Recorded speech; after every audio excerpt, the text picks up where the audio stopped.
साथियों, गोल्ड यानी सोने की खरीद एक और पहलू है जिसमें विदेशी मुद्रा बहुत अधिक खर्च होती है।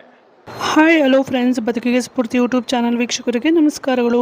ಸೊ ನಿನ್ನೆ ನಡೆದಂಥ ನರೇಂದ್ರ ಮೋದಿ ಅವರ ಹೈದರಾಬಾದ್ನ ರ್ಯಾಲಿಯಲ್ಲಿ ಒಂದು ಕೆಲವೊಂದು ಸಂದೇಶಗಳನ್ನ ಜನಸಾಮಾನ್ಯರಿಗೆ ಹೇಳ್ತಾ ಇದ್ರು. ಸೊ ಭಾರತದ ನಮಗೆಲ್ಲರಿಗೂ ಗೊತ್ತೇ ಇದೆ, ಭಾರತದ ಮೇಲೆ ಮಧ್ಯ ಪ್ರಾಂತದ ಒಂದು ಯುದ್ಧಗಳ ಎಫೆಕ್ಟ್ ಎಷ್ಟೊಂದು ಎಫೆಕ್ಟ್ ಆಗ್ತಾ ಇದೆ ಅಂತ ಅಂದ್ಬಿಟ್ಟು. ಸೊ ಹಾಗಾಗಿ ಅವರು ಕೆಲವು ಕೊಟ್ಟಂಥ ಸಂದೇಶಗಳು ನಮ್ಮ ಒಂದು ಒಳಿತಿಗಾಗಿ ಅನ್ನುವಂಥ ಒಂದು ವಿಚಾರಗಳು ಎಲ್ಲೆಡೆ ವೈರಲ್ ಆಗ್ತಿದೆ. ಮೊದಲನೇದಾಗಿ ಅವ್ರು ಹೇಳ್ತಾ ಇರೋದು 1 ವರ್ಷ ಚಿನ್ನ ಬೆಳ್ಳಿ ಖರೀದಿಸಲೇಬೇಡಿ ಅಂತ ಅಂದ್ಬಿಟ್ಟು. ಸೊ ಹಾಗಾದರೆ ಇದು ಯಾವ ರೀತಿಯ ಒಂದು ಸಂದೇಶ ಅನ್ನುವಂಥ ಒಂದು ಶಾಕಿಂಗ್ ಆಗಿದೆ. ಯಾಕೆಂದರೆ ಎಲ್ಲ ಹೆಣ್ಣು ಮಕ್ಕಳಿಗೂ ಒಂದು ಗೋಲ್ಡ್ ಪರ್ಚೇಸ್ ಮಾಡಲೇಬೇಕು ಅನ್ನುವಂಥ ಒಂದು ಆಸೆ ಇರುತ್ತೆ. ಆದರೆ 1 ವರ್ಷಗಳ ಕಾಲ ದಯವಿಟ್ಟು ಚಿನ್ನ ಬೆಳ್ಳನ್ನು ಖರೀದಿಸಬೇಡಿ ಅಂತ ಅಂದ್ಬಿಟ್ಟು ನಮ್ಮ ಒಂದು PM ಇಂದ ರಿಕ್ವೆಸ್ಟ್ ಬಂದಿದೆ ನಮ್ಮ ದೇಶಾದ್ಯಂತ ಹೆಣ್ಣು ಮಕ್ಕಳಿಗೆ. ಮತ್ತು ಪೆಟ್ರೋಲ್ ಡೀಸೆಲ್ ಸಹ ಅತಿಯಾಗಿ ಬಳಸಬೇಡಿ, ಸಾಧ್ಯವಾದಷ್ಟು ಬಳಸಿ ಎನ್ನುವಂಥ ಮಾತು ಸಹ ಕೇಳಿಬರ್ತಾ ಇದೆ.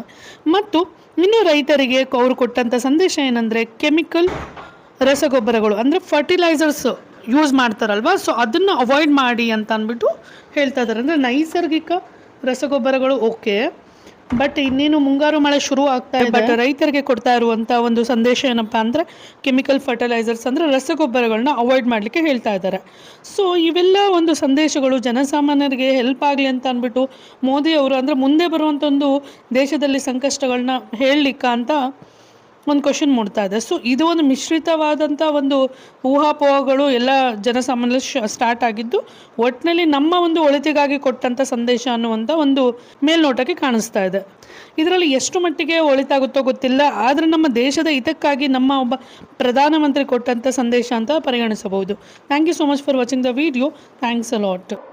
कोई भी कार्यक्रम हो, हम सोने के गहने नहीं खरीदेंगे, सोना नहीं खरीदेंगे. विदेशी मुद्रा बचाने के लिए हमारी देशभक्ति हमें चुनौती दे रही है और हमें इस चुनौती को स्वीकार करते हुए विदेशी मुद्रा को बचाना होगा.